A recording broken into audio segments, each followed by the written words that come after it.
कष्टाच्या कामात कधी मिळेल मुठभर भात कधी गिरेल तिला उपवास ओल्या मातीतून जलताना कधी गिरेल तिला उदास आई माझी मायेचा सागर दिला तिने जीवना आकार नबीची चांदणी तू चंदनाची कोर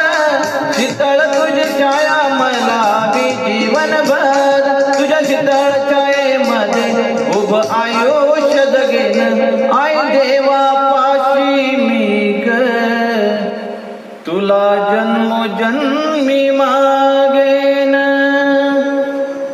आई माझी मायेचा सागर दिला तिने